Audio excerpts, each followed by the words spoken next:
मैं परमात्मा की कसम खाता हूँ, 15 दिन पहले मैं इस राहुल गांधी का समर्थक था और जिस दिन से ये वीडियो देखा मेरा दिल टूट गया। उस आदमी का चेहरा देखना पसंद नहीं करता हूँ मैं। जो जीवों में प्रेम नहीं करता वो कभी जिंदगी में मनुष्य का भला नहीं कर सकता। मैं लिख के देता हूँ, उनके हृदय में कभी प्रेम पैदा ही नहीं हो सकता। 70-80% लोग नॉनवेज खाते ही है ना। राहुल लगता उसको जीने का अधिकार नहीं है। ये धरती जीव मात्र की धरती है भैया, क्योंकि किसी बाप की बपूती नहीं है कि वोट देने वाला कोई जीने का अधिकार है। वो नहीं बोलने का बोलता है, इसका मतलब आप उसको काट के खाओगे क्या? उसके लिए जगह अलग दी है, थल दिया है, जल दिया है, अलग अलग स्थान दिया है। कौन सा अधिकार दिया है? कौन से कानून में, अपने कानून में लिखा है कि इसको मारो के खाओ? सनातनी का मतलब दूसरे के लिए जियो। ये जो जीवन मिला है मनुष्य जीवन, वो दूसरे की सेवा के लिए मिला है। और वो सनातनी आज अपने अपने स्वार्थों में छिप के बैठा है। ये सनातनी की परिभाषा नहीं है। किसी पार्टी पक्ष का पक्ष लेकर सनातनी का ठप्पा नहीं लगा सकते आप। राजनीतिक हिंदू से बाहर निकलो और सनातनी हिंदू बनो। अगर कांग्रेस को फिर से खड़ी करनी है, पहले थे प्रवीण मुखर्जी जो एक ब्रह्मास्त्र था उनके पास। अभी वर्तमान में युग में अशोक गहलोत रूपी उसके पास ब्रह्मास्त्र है कांग्रेस के पास। राहुल गांधी कह रहे हैं कि मैं प्रधानमंत्री नरेंद्र मोदी से अच्छा काम। गांधी को अगर प्रधानमंत्री बना दिया तो मेरे को लगता सारा हिंदू धर्म रेलवे स्टेशन पे मूंगफली बेचेगा। बंटा ढाल राहुल गांधी बंटा ढाल। नमस्कार, मैं हूं प्रतीक चौधरी और आप देख रहे हैं संवाद बाला।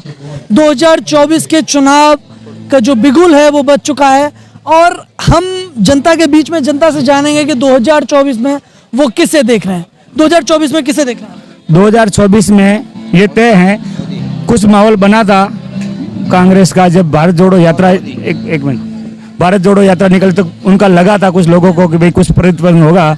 मगर राहुल गांधी, आपने सांप सीढ़ी देखा होगा, तो एक एक करके निर्णयों पे आते हैं बेचारे कार्यकर्ता। छोटा पंचायत लेवल से लगाकर उनका सांसद एक निर्णयों तक गाड़ी लेके आता है और राहुल गांधी कुछ ऐसी हरकत करता है, ऐसे बयानबाजी करता है तो सीधा निर्णयों से सीधा रुपये पे लेके आ जाता है। एक पे लगा। यही कांग्रेस में चल रहा है। क्योंकि अब मैं एक दिल से बात कर रहा हूँ। मैं कुछ समय तक मैं प्रशंसक रहा था राहुल गांधी का और खुल के यहाँ प्रशंसा भी की थी मैंने। फिर उसमें अभी गत दिनों पहले वो बिहार के पूर्व मुख्यमंत्री लालू यादव के घर पे जाकर अपने को कश्मीरी पंडित बताने वाले और गांधी जी, अहिंसावादी गांधी जी का सरनेम यूज लेने वाला व्यक्ति, उसने मांस को पकाया। मतलब बेजान बिल्कुल निरपराध जीवों को काट के खाया है, उसने पकाया है और दुनिया के सामने दिखाया कि मैं निर्दयी हूँ। मेरे अंदर कोई प्रकार की आप आशा मत रखना कि मैं कोई दिल के अंदर हृदय में साफ दिल का हूँ या मैं किसी में प्रेम रखता हूँ। जब प्रेम पशु पक्षी में, बेजान जीवों के अंदर पशु जो प्रेम नहीं रखता हो, मुझे नहीं लगता कि इस स्वार्थी मनुष्य के प्रति वो प्रेम समझना रखेगा। ये वास्तविकता बता रहा हूँ। तो उन्होंने ये साबित कर दिया कि मैं खाली मात्र दिखावा कर रहा हूँ, मात्र अभिनय कर रहा हूँ। मेरे और गरीबी से कोई लेना देना नहीं है। मुझे स्थापित होना है फिर से, उसके लिए अभिनय चल रहा है। बाकी दूसरा मतलब इसके पास सब कुछ है, सलाहकारों की कमी है या इसके पास मानसिक संतुलन मेरे हिसाब से सही नहीं है। राहुल गांधी का मानसिक संतुलन ठीक नहीं होने का कारण यह है कि देश गांधी जी को पालने का मतलब आपको क्यों लग रहा है कि राहुल गांधी का जो मानसिक संतुलन है वो? इसका कारण ये जता दिया कि हाँ, ऑन मीडिया पर उसने जो अहिंसावादी देश के अंदर वो मांस पका रहा है, ये सबसे बड़ा सबूत है उसका। बीजेपी के नेता मांस नहीं खाते। एक मिनट, मुझे उस व्यक्ति के बारे में बोलना है जो हेड उसमें। बीजेपी के नेता मांस नहीं खाते हैं। मोदी अहिंसा है, पूरा अहिंसा का पालन कर रहा है। मेरी बात, दो ऑप्शन है बीजेपी के नेता मांस, मेरे पास 2 ऑप्शन है। प्रधानमंत्री क्यों भैया? आप वोट देते हो, इसका मतलब जीने का अधिकार है आपको। बिल्कुल और जो वोट नहीं देता उसको जीने का अधिकार नहीं है। वो खाता है, बताओ।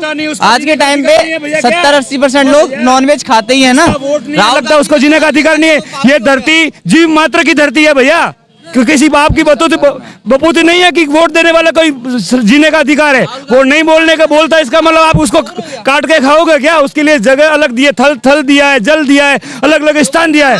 कौन सा अधिकार दिया? कौन से कानून में, अपने कानून में लिखा है कि इसको मारो के खाओ? अपना संविधान है भारत का, उस संविधान में कहाँ लिखा है कि इसको काट के खाओ? क्यों मिसयूज ले रहे हो? अपने ताकत का, वोट का अभिमान क्यों कर रहे हो? क्यों? बात का जवाब दे रहा हूँ। आपने बोला कि राहुल गांधी ने नॉनवेज खाया। मेरे पास 2 ऑप्शन है प्रधानमंत्री के रूप में। एक है मोदी, एक राहुल गांधी।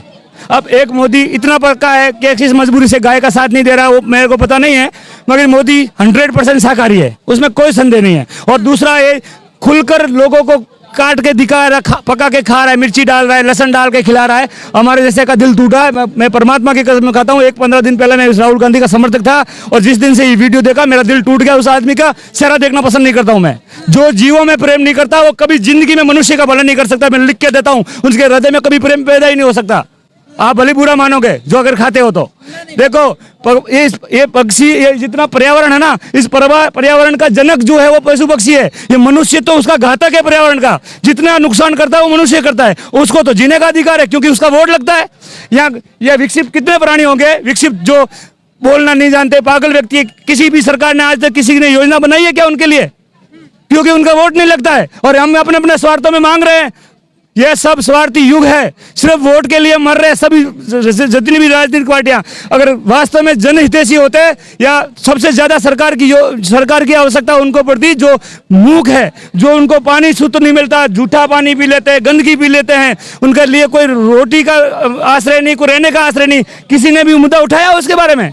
क्योंकि स्वार्थी युग है। सनातनी कब से स्वार्थी हो गया? सनातनी का उद्देश्य है दूसरे के लिए जियो। सनातनी का मुख्य जो बोलते हैं ना, उसकी परिभाषा, सनातनी का मतलब दूसरे के लिए जियो। ये जो जीवन मिला है, मनुष्य जीवन, वो दूसरे की सेवा के लिए मिला है। और वो सनातनी आज अपने अपने स्वार्थों में छिपके बैठा है। ये सनातनी की परिभाषा नहीं है। किसी पार्टी पक्ष का पक्ष लेकर सनातनी का ठप्पा नहीं लगा सकते आप। राजनीतिक हिंदू से बाहर निकलो और सनातनी हिंदू बनाओ, पर छोटे से छोटे जीवों की रक्षा के लिए। राजनीतिक और सनातनी हिंदू बनते। राजनीतिक हिंदू वो है जो नेताओं के पीछे जय जय कर उसको भगवान स्थापित कर लिया है, जो नेता ही उसका भगवान है। सनातनी हिंदू है जो छोटे से छोटे जीव में, आप में, सब में भगवान देखता है, वो है सनातनी हिंदू। कभी सनातनी हिंदू कभी किसी को पीड़ा नहीं पहुंचाएगा। ये वास्तविक सनातनी धर्म। राहुल गांधी तो जनेऊधारी ब्राह्मण, वो जनेऊ, अब इनको सही बताऊं ना, इनके जो घेरा है ना, जैसे अभिमन्यु का घेरा था, तो इसके जो चारों ओर घेरा है ना, उसके विपक्षियों का घेरा है, जो क्रॉस वाली का, जो इनको ऐसे बयान दिलवाता है, जो पूरी पार्टी वोट देने का काम, प्रचार करने की जरूरत नहीं, एक साथ में वोट मिल जाते हैं। कुछ न कुछ हरकत करता ही है। इनका कांग्रेस का जो छोटे छोटे कार्यकर्ता होता है, बेचारे बहुत मेहनत करते हैं, जो पंचायती स्तर के खूब मेहनत करते हैं, एक एक करके सांप सीढ़ी की तरफ एक एक करके आते हैं बेचारे निंदणों पे, और कुछ न कुछ हरकत करता सीधा निंदणों से सीधा एक पे लाके पटकता है।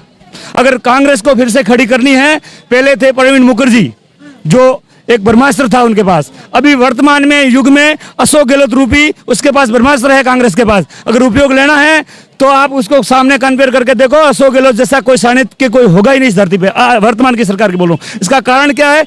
मैं जो खाके मैं कभी बिगाड़ूंगा नहीं। अगर कोई काम करता है, अगर आपने अच्छा काम किया और मैं बोलूंगा ये गलत है, दोबारा ये अच्छा काम करना बंद कर देगा, क्योंकि मुझे कुछ मिलना नहीं है। पूरे भारत के अंदर सबसे ज्यादा गौ सेवा होती है तो राजस्थान सरकार करती है। 1150 करोड़ का पैकेज है, आप चाहे तो आप गूगल पे सर्च कर सकते हो। भाई साहब जी, 40 रुपया प्रति गोवंश मिलता है, उसमें कोई संदेह नहीं। अगर झूठ हो तो मेरी गारंटी, आप बोलो पहले मैं रुक जाऊंगा, आप सर्च करके देख लो। अगर झूठ होगा तो आप बोलो कैसे मैं कर लूंगा। दूसरा एक अच्छा कार्य लगा मुझे, जो मरता है हॉस्पिटल में, भैया एक मिनट, जो हॉस्पिटल में मरता है, हॉस्पिटल में मरता था, उसका बिल निकलता था 5 लाख 10 लाख, उसकी लाश रुकवा के भी उसके परिवार वालों को खेत बेच के भी उसका पैसा भरना पड़ता था। अशोक गहलोत ने भारत के अंदर पहली बार पहल की कि अगर कितना भी बिल 50 करोड़ का भी बिल बनेगा तो जो व्यक्ति मर गया, अशोक गहलोत किसानों के खाते में 5 रुपया 10 रुपया भेजा है। अभी पता चल जाएगा कि अशोक गहलोत जीत रहा है कि भाजपा जीत रहा है, ये पता चल जाएगा। इनकी बारे हारेगा बुरी तरह से, अशोक गहलोत बुरी तरह से हारेगा। ये लोग झूठा बोलता है, किसान से जाकर। जी अंकल, एक मिनट भैया, हेलो, हाँ एक मिनट भाई साहब, ये बता दो कि अगर कांग्रेस जीत गई तो कांग्रेस के पास में आज प्रधानमंत्री कौन है? हाँ, और एक बात बढ़िया, मैं भाजपा की प्रशंसा करूंगा, खुलकर करूंगा। 2 बिंदु है भाजपा के पास, जो ब्रह्मास्त्र क्या उसके जितने भी उस पहले काल से भी मजबूत है। एक तो वो उनके पास दुनिया की सबसे बेस्ट आईटी सेल है, फर्स्ट नंबर की आईटी सेल में, उसमें मैं गारंटी देता हूं उसके मुकाबले किसी की आईटी सेल हो ही नहीं सकती, ठीक है ना। दूसरा नंबर, हम जनता से हैं, जनता का सबसे बड़ा कोई सहयोगी विपक्ष रहा है तो भाजपा रही है। भाजपा से अच्छा कोई जनता के लिए कोई रहा ही नहीं। एक मिनट, विपक्ष के रूप में हमारे पास, हम तो चारों का निश्चित हो गए। पहले कांग्रेस थी तो कम से कम विपक्ष के रूप में आवाज उठाते थे और दबाव डालते थे, अब तो हमारे पास से विपक्ष भी चली गई। हमारे पास तो नहीं तो सरकार रही, नहीं विपक्ष रहा, हम तो चारों का निश्चित हो गए। इससे तो अच्छा है कम से कम हमारे पास विपक्ष वापस आ जाए। हम तो चाहते हैं विपक्ष हमारी वापस आए। मेरी एक बात का और जवाब दे दो। मेरा कहने का मतलब यह है कि अगर कांग्रेस जीत गई तो क्या अशोक गहलोत प्रधानमंत्री बनने के योग्य है? हाँ, मैं बताता हूँ। अच्छा, अशोक गहलोत, मैं बताऊं, 40 साल की राजनीति में है। मैं परमात्मा की कसम, देखो वर्ड के नीचे बैठा, मुझे कोई राजनीति, मुझे राजनीति से देखो किसी भी पार्टी से कोई लेना देना नहीं है। मेरे देखो, मैं योगी जी का समर्थक हूँ, सुनो, मैं योगी जी का समर्थक हूँ और अशोक गहलोत का भी समर्थक हूँ। मेरी बात सुनो, मुझे पार्टियों से कोई लेना देना नहीं। मेरी बात सुनो, अशोक गहलोत 35 साल से एक भी उसका कोई क्या बोलते घोटाला दिखा दो। 35 साल में एक घोटाला हो तो दिखा दो। घोटाले की बात करिए। एक तो तो उनका एक सीधा सा प्रश्न है, क्या वो प्रधानमंत्री बन सकते हैं? चाहता था, देखिए मेरी बात सुनिए, ना कांग्रेस की बात करें, ना बीजेपी की करें, ना समाजवादी, ना बहुजन समाजवादी, इस देश के अंदर जो प्रधानमंत्री जो भी बने वो इतना बुद्धिमान हो, अपने देश को आगे बढ़ाए और अपने देश के हित में सोचे और लोगों के हित में सोचे। जितनी परेशानियां हमारे देश के लोग झेल रहे हैं, वो परेशानियों का जो है मुकाबला करके और देश को जो है एक अच्छाई की तरफ लेके जाए। ठीक है, आपकी बात मैंने मान ली। ये सरसों हाथ पे नहीं जम सकती। 100 साल पुराने, लाखों साल पुराने जो गड्ढे हैं वो एक साल में नहीं भर सकते। 9 साल में जितने उस आदमी ने भरे, बिना नाम लिए नाम बोल रहा हूं मैं, 9 साल में जो उसने करके दिखाया, जिस अमेरिका ने हिंदुस्तान के प्रधानमंत्रियों को बसोड़ की तरह दूर रखा था, आज वही अमेरिका आके बोलता है। इसका भी जवाब दूंगा। देखिए मेरी बात, साहब ने सही बात कही, लेकिन एक बात मैं कह रहा हूँ, अमेरिका जब तक अमेरिका पाकिस्तान की गोद में बैठा रहा, तब तक जो है उसने हिंदुस्तान की तरफ मुंह फेर के नहीं देखा। आज पाकिस्तान ने उसका साथ छोड़ दिया ना, तो आज कमीना हमारी तरफ देख रहा, कि उसे पता है हिंदुस्तान की जो आर्मी है बहुत मजबूत है और हिंदुस्तान के लोग जो है वो कहीं भी भिड़ जाते हैं, वो किसी की भी बात में बहकाए में आ जाते हैं। पहले मुगलों ने बहकाया, उनके साथ चले गए, उसके बाद दूसरे आए, उनके साथ चले गए, तीसरे आए, ये आ गया। अब काले चोर, सारी पार्टियां काले चोरों की हैं, कोई भी पार्टी ऐसी नहीं है जिसमें अपराधी ना हो। हाँ।